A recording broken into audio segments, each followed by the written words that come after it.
सोचो, अगर एक ऐसी जेल हो जहां से भागने की सजा सिर्फ एक ही हो, मौत। और सोचो, अगर किसी बेगुनाह इंसान को उसी जेल में हमेशा हमेशा के लिए कैद कर दिया जाए। कहानी की शुरुआत होती है शॉशैंक नाम की उस कुख्यात जेल से, जहां से आज तक कोई भी कैदी जिंदा भाग नहीं पाया था, क्योंकि नियम साफ था, भागने की कोशिश मौत। हमारी मुलाकात होती है एक बैंकर एंडी डुफ्रेन से, जिसे अपनी पत्नी और उसके प्रेमी की हत्या के झूठे इल्जाम में उम्र कैद की सजा सुनाई जाती है। एंडी निर्दोष था, लेकिन उसके पास अपनी बेगुनाही साबित करने के लिए कोई सबूत नहीं था। इसलिए उसे बाकी कैदियों के साथ शॉशैंक जेल भेज दिया जाता है। जेल में पुराने कैदी नए आए कैदियों को देखते ही शर्त लगा बैठते हैं कि आज रात सबसे पहले कौन रोएगा। एक बुजुर्ग कैदी ने दाव लगाया कि एंडी सबसे पहले टूट कर रोएगा, क्योंकि वो बाहर से अमीर, सादा और मासूम सा दिख रहा था। रात होते ही सभी कैदी अपनी अपनी कोठरियों में चले जाते हैं। पुराने कैदी जोर जोर से चिल्लाकर, हंसकर और धमकाकर नए कैदियों को डराने की कोशिश करते हैं। कई कैदी डरकर रोने भी लगते हैं, लेकिन एंडी बिल्कुल नहीं रोता, और यह देखकर वो बुजुर्ग कैदी दंग रह जाता है। उसे एहसास होता है कि एंडी मासूम भले हो, लेकिन अंदर से बहुत मजबूत इंसान है। अगली सुबह नाश्ते के समय एंडी जेल के सबसे पुराने कैदी से इस जगह के नियम कायदों और कैदियों के स्वभाव के बारे में पूछता है। वो उसे ये भी बताता है कि वो इस जेल का एकमात्र ऐसा आदमी है जो बाहर से कुछ भी मंगवा सकता है। कुछ देर बाद एंडी उससे मिलने पहुंचता है और बिना कुछ कहे ही रेड उसे टोक देता है कि मैं ऐसी कोई चीज नहीं लाता जो भागने या हत्या में काम आए। एंडी मुस्कुराते हुए एक छोटा सा पत्थर तराशने वाला हथौड़ा मांगता है और कहता है, चिंता न करो, मैं किसी का सिर नहीं फोड़ने वाला। रेड हंसते हुए उसे चेतावनी देता है, यहां दुश्मन बनाने में वक्त नहीं लगता, और तुम्हारी तरफ पहले से कई आंखें टिकी हैं। और सच में कुछ ही समय बाद कुछ खतरनाक कैदी एंडी को पकड़कर एक सुनसान जगह ले जाते हैं और उसे बेरहमी से पीटते हैं। उधर रेड उसकी मांगी हुई छोटी हथौड़ी भी मंगवा देता है, लेकिन उसे देखकर खुद रेड हंस पड़ता है। अगर एंडी इससे सुरंग खोदने का सोच रहा है तो उसे पूरा 600 साल लग जाएंगे। हथौड़ा बहुत छोटा था, लेकिन एंडी ने उसे चुपचाप स्वीकार कर लिया। समय बीतता जाता है। जेल के कुछ क्रूर कैदी बार बार एंडी को अपना शिकार बनाते रहते हैं, लेकिन एंडी कभी किसी से शिकायत नहीं करता, नहीं बदतमीजी या हिंसा का जवाब हिंसा से देता है। वो खामोश रहता है, लेकिन भीतर ही भीतर कुछ ऐसा चल रहा होता है जिसे शॉशैंक की ऊंची दीवारें भी नहीं रोक सकती। 2 साल बीत जाते हैं और एक दिन जेल में ऐलान होता है कि छत की मरम्मत का काम करना है। मजदूरों की इस टीम में एंडी को भी शामिल किया जाता है। जब एंडी और उसके साथी गर्म धूप में छत पर काम कर रहे होते हैं, तभी एंडी की नजर एक ऑफिसर हेडली पर पड़ती है। हेडली अपने साथी से कह रहा होता है, मेरे भाई की मौत हो गई है और उसने मेरे लिए ढेर सारे पैसे छोड़े हैं, लेकिन अगर मैं वो पैसे अपने अकाउंट में डालूं तो मुझे $30,000 टैक्स देना पड़ेगा। एंडी ये सब ध्यान से सुन रहा होता है। कुछ देर बाद वो धीरे धीरे हेडली के पास जाता है और पूछता है, सर, क्या आप अपनी पत्नी पर भरोसा करते हैं?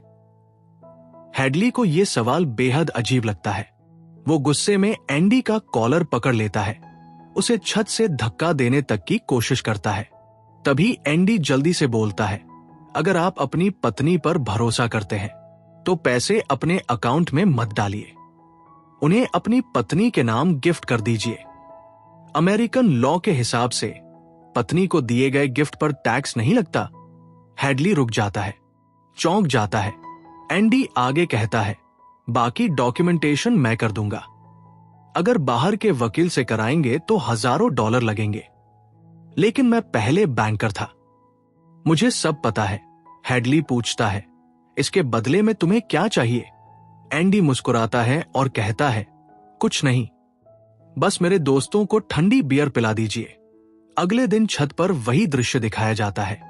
कैदी लाइन में बैठे हैं, हाथ में ठंडी बियर और हवा में आजादी का स्वाद। सभी एंडी की तरफ गर्व से देखते हैं, जैसे वो उनका हीरो बन गया हो। समय गुजरता है और एंडी और रेड की दोस्ती और भी मजबूत हो जाती है। एक दिन फिल्म देखते समय एंडी रेड से कहता है, मुझे उस एक्ट्रेस का बड़ा सा पोस्टर चाहिए। फिल्म खत्म होने के बाद जब एंडी अपने सेल की तरफ लौट रहा होता है, तभी 3 कैदी उसे फिर रोक लेते हैं। लेकिन इस बार एंडी डरता नहीं। उसमें अब हिम्मत आ चुकी थी। वो उनका मुकाबला करता है, पर बदले में उसे इतनी बेरहमी से मारा जाता है कि वो पूरे 1 महीने अस्पताल में रहता है। जिन्होंने एंडी को मारा था, उनमें से एक को 1 हफ्ते के लिए काल कोठरी में डाल दिया जाता है। जब ऑफिसर हेडली को पता चलता है कि एंडी को मारने वाला वही आदमी था, तो वो भड़क उठता है। एंडी ने उसका इतना बड़ा फायदा किया था, उसे टैक्स से बचाया था। हेडली गुस्से में उस कैदी को इतनी बेरहमी से पीटता है कि वो हमेशा के लिए पैरालाइज हो जाता है। जेल की दुनिया में ताकत और दिमाग दोनों ही हथियार होते हैं, और एंडी ने साबित कर दिया था कि असली ताकत दिमाग में होती है। 1 महीना बीत चुका था। एंडी जब अपने सेल में वापस लौटा तो रेड ने उसे वेलकम गिफ्ट के तौर पर वही पोस्टर दिया, उसी एक्ट्रेस का जिसे एंडी ने पहले मांगा था। सब कुछ ठीक चल रहा था, मगर अचानक जेल में इन्वेस्टिगेशन की आहट होने लगी। वार्डन और उसके लोग पूरे सेल की तलाशी लेते हैं, पर कुछ भी हाथ नहीं लगता। एंडी बस अपने हाथ में बाइबल पकड़े शांत खड़ा रहता है।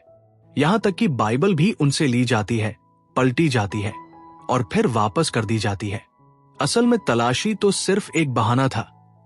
वार्डन एंडी से अकेले मिलना चाहता था। उसे पता चल चुका था कि एंडी किस तरह नाजुक से तारों में भी पैसे बचाने की जादुई काबिलियत रखता है। अब वो अपनी कुछ खास वित्तीय जुगाड़ भी एंडी से ही करवाना चाहता था। धीरे धीरे एंडी का नाम पूरी जेल में फैल गया। वार्डन ने उसे लाइब्रेरी इंचार्ज भी बना दिया। ऑफिसर्स एक एक करके आते और अपने मुश्किल टैक्स पेपर्स या पैसों के झंझट एंडी से ही सुलझवाते। काम इतना बढ़ गया कि एंडी को एक असिस्टेंट की जरूरत पड़ने लगी और उसने रेड को अपना सहायक बना लिया। इसी दौरान जेल का सबसे बुजुर्ग और शांत कैदी ब्रूक्स, जो रेड का बहुत अच्छा दोस्त भी था, उसकी सजा पूरी हो चुकी थी। वह आजाद होने वाला था, लेकिन यही आजादी उसे सबसे ज्यादा डराती थी। 50 साल इस जेल में बिताने के बाद बाहरी दुनिया उसके लिए अजनबी हो चुकी थी। इतना कि जाने से बचने के लिए उसने एक कैदी की गर्दन पर चाकू रख दिया ताकि उसे फिर से जेल में ही रहने दिया जाए। पर यह सब बेकार गया। उसकी सजा माफ कर दी गई और उसे बाहर भेज दिया गया।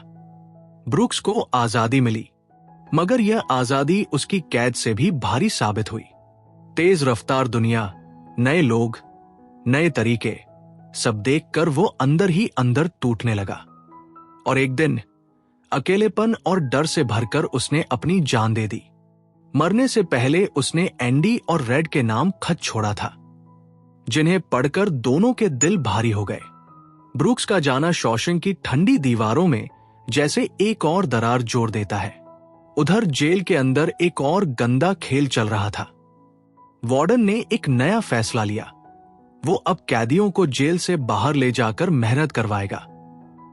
बाहर के ठेकेदारों से उसने कई कॉन्ट्रैक्ट ले लिए थे, क्योंकि कैदियों को मजदूरी तो देनी नहीं पड़ती थी। इसलिए हर कॉन्ट्रैक्ट से वार्डन मोटा मुनाफा कमाता, ऊपर से बचत भी। सबको पता था कि यह पैसा पूरी तरह ब्लैक मनी है, कैदियों की मेहनत की कमाई, जो वार्डन अपनी जेब में भर रहा था। लेकिन वार्डन और भी चालाक था।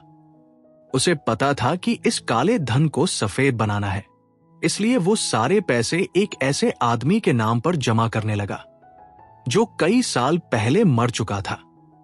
इस तरीके से वार्डन का अकाउंट हमेशा साफ सुथरा दिखता और उसके खिलाफ कोई भी लीगल केस बन नहीं पाता। बाहर के लोग ये सब समझते थे, लेकिन कुछ कर नहीं पाते थे। सबसे बुरी बात, शहर के असली मजदूर बेरोजगार होने लगे थे, क्योंकि वार्डन कैदियों से बहुत सस्ते में काम करवाकर सारे कॉन्ट्रैक्ट हथिया लेता था। अब सड़कों पर वही लोग भूखे मरने की कगार पर थे, जिन्हें इस शहर की असल हड्डियां कहा जाता था। कुछ दिन गुजरते हैं और शॉशैंक जेल की उदास दीवारों के बीच एक नया कैदी आता है, टॉमी। टॉमी थोड़ा शरारती किस्म का है, पर दिल का साफ।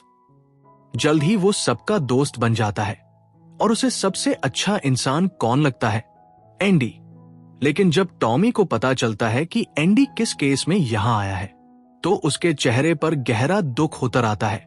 एंडी की कहानी सुनते सुनते एक ऐसा चौंकाने वाला मोड़ आता है जो सब कुछ बदल देता है। दरअसल टॉमी पहले चोरी चकारी करता था, और उसके दोस्त भी। एक दिन उसके दोस्त ने एक घर में चोरी की। मालिक जग गया और पुलिस के डर से उसने उस आदमी को भी मार दिया और उसकी पत्नी को भी। लेकिन बाद में टॉमी को पता चला कि वो दोनों पति पत्नी थे ही नहीं, और इस दोहरे कत्ल का इल्जाम लगा दिया गया एंडी पर। टॉमी कहता है, मुझे ये बात पहले से पता थी, लेकिन मैं अपने दोस्त को बचाने के लिए गवाही देने की हिम्मत नहीं जुटा पाया। और एंडी के केस का तो मुझे तब पता चला जब फैसला हो चुका था और वो जेल भेजा जा चुका था। ये सब सुनकर एंडी के होश उड़ जाते हैं। उसकी बेगुनाही का असली सबूत आखिरकार उसके हाथ लग चुका था। वो सीधा वार्डन के पास जाता है और सारी बात बता देता है। लेकिन वार्डन को यह सच मंजूर नहीं था, क्योंकि वो जानता था कि अगर एंडी बाहर गया तो उसकी सारी गंदी चालें, उसके सारे राज और उसका सारा भ्रष्टाचार सबके सामने उजागर हो जाएगा। इसलिए वार्डन एंडी की कहानी को झूठ बता देता है, उसे धमकाता है और उसे कालकोठरी में बंद कर देता है। इसके बाद वह चुपके से टॉमी से मिलता है और पूछता है, एंडी ने जो कहा, क्या वो सब सच है? टॉमी कहता है, हाँ, बिल्कुल सच है। वार्डन फिर पूछता है, क्या तुम अदालत में जाकर ये गवाही दोगे? टॉमी कुछ बोल पाता उससे पहले ऊपर छिपा एक गार्ड इशारा पाते ही गोलियों की बौछार कर देता है। टॉमी वहीं ढेर हो जाता है। जेल में खबर फैला दी जाती है कि टॉमी भागने की कोशिश में मारा गया, लेकिन एंडी जानता था यह सब वार्डन का किया हुआ है। गुस्से से भरा एंडी वार्डन से मिलने जाता है, लेकिन उसे फिर 1 महीना और कालकोठरी में डाल दिया जाता है। अब पूरी जेल में यह बात फैल चुकी थी, एंडी निर्दोष है, और कैदियों के दिल में उसके लिए और भी ज्यादा सम्मान और दुख पैदा हो जाता है। धीरे धीरे 2 महीने गुजर जाते हैं और एंडी अब सामान्य कैदियों की तरह बाहर निकलकर लोगों से घुलने मिलने लगा है। सबसे पहले वह रेड से मिलता है। एंडी मजाक में रेड से पूछता है, क्या तुम्हें लगता है कि तुम कभी इस जेल से बाहर निकल पाओगे? रेड हंसकर जवाब देता है, पर तब जब मैं इतना बूढ़ा हो जाऊंगा कि बाहर की दुनिया मुझे पहचान भी ना सके। थोड़ी देर बाद एंडी खुद बोलना शुरू करता है।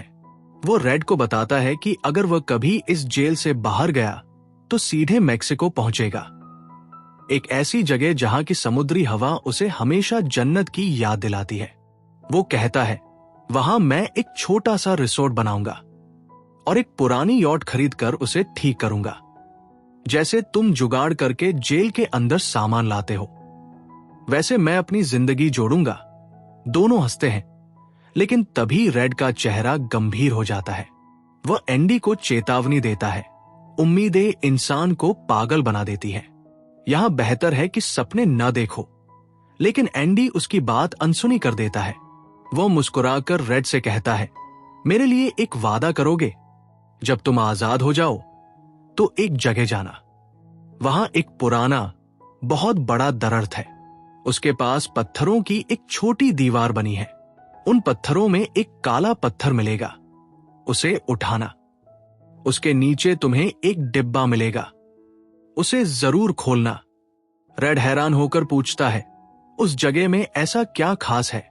एंडी हल्की मुस्कान के साथ कहता है, वहीं मैंने अपनी पत्नी को प्रपोज किया था। और फिर उसी रात एंडी मन लगाकर वार्डन की सारी काली कमाई को सफेद बनाने के लिए नकली डॉक्यूमेंट्स तैयार कर देता है।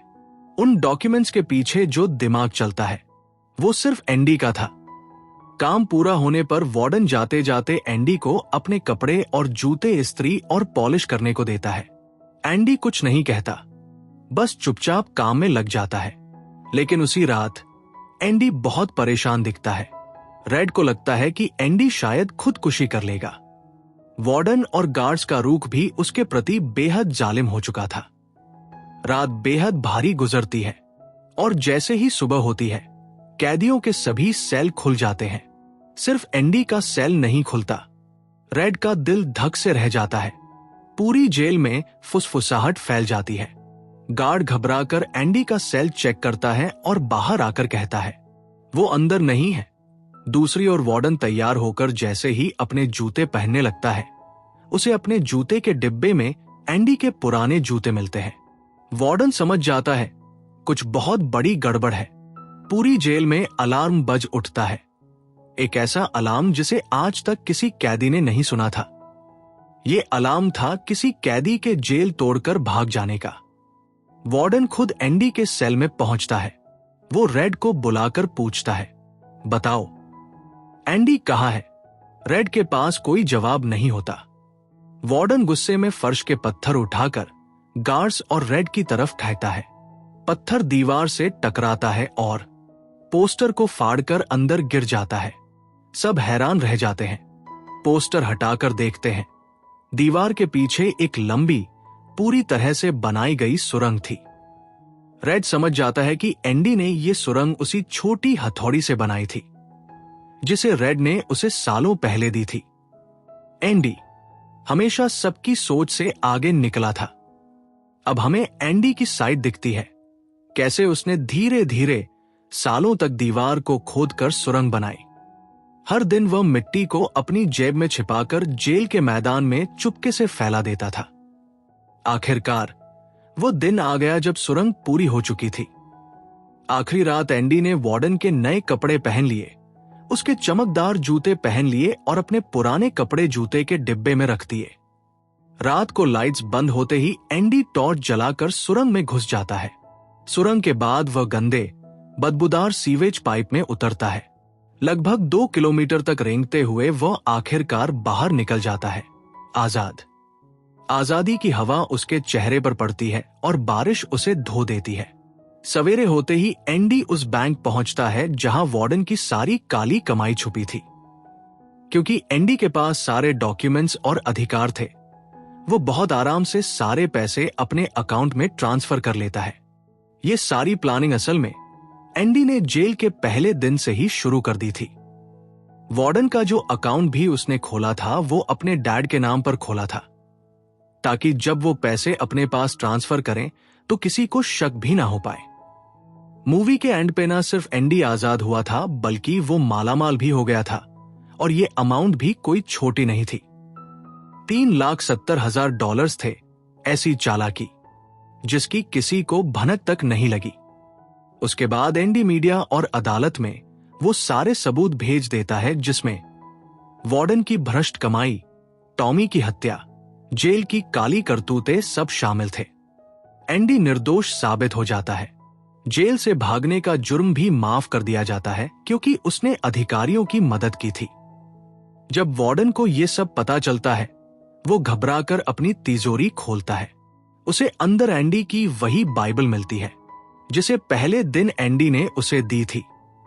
आज वह बाइबल खोलता है तो देखता है कि उसमें हथौड़ी की शेप में एक कट बना हुआ है, यानी एंडी ने अपनी हथौड़ी बाइबल के अंदर छुपा कर रखी थी सालों तक, और किसी को शक भी नहीं हुआ।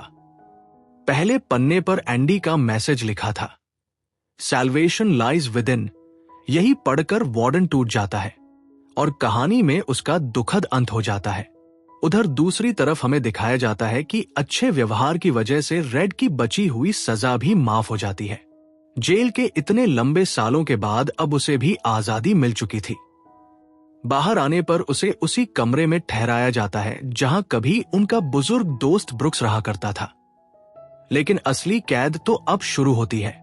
सालों बाद बाहर की दुनिया उसे किसी अनजानी मशीन की तरह लग रही थी। तेज भागते लोग, बदलती सड़कें और वो आजादी जिसे पाने के लिए उसने सालों इंतजार किया था, वही आज उसे घुटन सी देने लगती है। धीरे धीरे रेड भी अंदर से टूटने लगता है। उसे लगता है कि शायद वो भी ब्रुक्स की तरह इस दुनिया में फिट नहीं हो पाएगा। अवसाद उसे पकड़ लेता है और वो एक बेहद खतरनाक फैसला सोचता है, खुद को खत्म करने का। लेकिन तभी मन के किसी कोने में एक रोशनी झिलमिला उठती है। उसे एंडी डुफरेन से किया हुआ एक वादा याद आता है। एंडी ने उससे कहा था कि एक खास जगह पर जाकर एक बॉक्स ढूंढना, जहां उम्मीद मिट्टी में दबी है और नई शुरुआत उसका इंतजार कर रही है। रेड उस वादे को निभाने के लिए निकल पड़ता है। जिस जगह एंडी ने बताया था वो वहीं पहुंचता है। एक पत्थर के नीचे उसे एक पुराना सा बॉक्स मिलता है जिसमें एक चिट्ठी और कुछ पैसे थे। चिट्ठी में लिखा था, जिस जगह का तुमसे जिक्र किया था, मैं आज भी वही तुम्हारा इंतजार कर रहा हूं। ये पढ़ते ही रेड के चेहरे पर वो मुस्कान लौट आती है जो जेल की दीवारों ने उससे छीन ली थी। आंखों में चमक, दिल में नई जान, और वो तुरंत मैक्सिको के लिए रवाना हो जाता है। जब वो वहां पहुंचता है तो उसे दूर से एंडी दिखाई देता है। एंडी समुद्र किनारे एक पुरानी यॉट को ठीक कर रहा था, बिल्कुल वैसे ही जैसे उसने रेड को बताया था। रेड को देखकर एंडी की आंखों में सच्ची खुशी चमक उठती है। दोनों एक दूसरे को गले लगाते हैं, जैसे दो खोई हुई आत्माएं आखिरकार अपना घर पा गई हों। एंडी मुस्कुराते हुए कहता है, देखा रेड, मैंने कहा था, उम्मीद बुरी चीज नहीं होती। अगर इसे कसकर पकड़ लो तो ये तुम्हें आजादी के उस पार ले जाती है। और इसी खूबसूरत लम्हे पर फिल्म खत्म होती है, जहां ये दोनों दोस्त आखिरकार आजाद और खुश है। इस फिल्म का सबसे बड़ा सबक यही है कि जिंदगी चाहे जितनी भी मुश्किल हो जाए, उम्मीद कभी मत छोड़ना, क्योंकि उम्मीद ही वो चाबी है जो सबसे मजबूत ताले भी खोल सकती है।